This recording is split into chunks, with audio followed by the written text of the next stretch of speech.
मैखुननि आबाद मावनानै गावनि आथिङावनो गसंथानो हादों दारागावनि साब्रै गोसो गुदुं आइजोफोरा।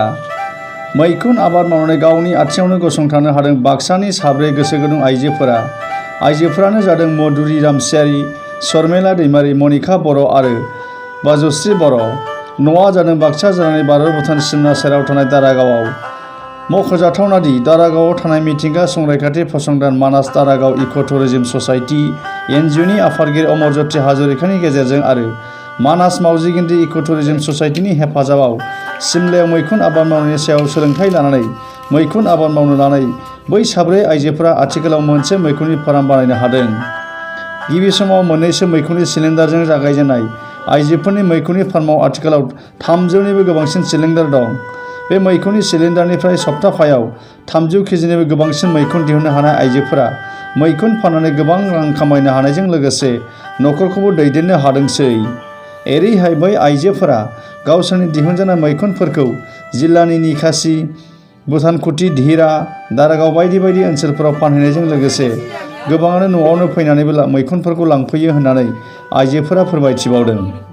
बबेखानि गावनि दोहोनजोंनो थेलेबलेब गंसे फिसा न'आव मैखुन आबाद मावनो लानाय बै साब्रै आइजोफोरा गावसोरनि आबादखौ जौगाखांहोनो बिटिसि सोरखारनिफ्राय राङारि अनसुंथाइ मोननो हास्थायदों। मानसिया हाजरिका सारा लांदोंमोन लोखि बाजाराव, मावजि गेन्द्रि लोखि बाजाराव ट्रेनिं लाहैदों सानसेयावनो रोंबोखादों जोङो बेखिनिखौ। जागायनाया मागोनि 1 तारिखनिफ्राय। बे आबादखौ मावनानै माबायदि मोनदों? दाथ' मोजां मोनदो, लाब जानाय बायदिबो मोनदो।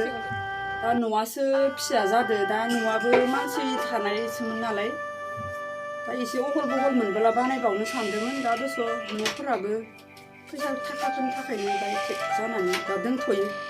सरकारनियाव एसे एला बाहाय अननायबा एसे मोजां जागौमोन।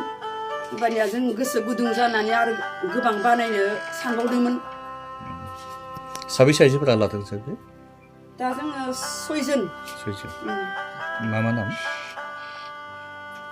हेडआ जाहैबाय लंकेश्वर दैमारि आरो मनिका बर', शर्मिला दैमारि आंनिया, आरो भाग्यश्री ब्रह्म आरो माधुरि रामसियारि।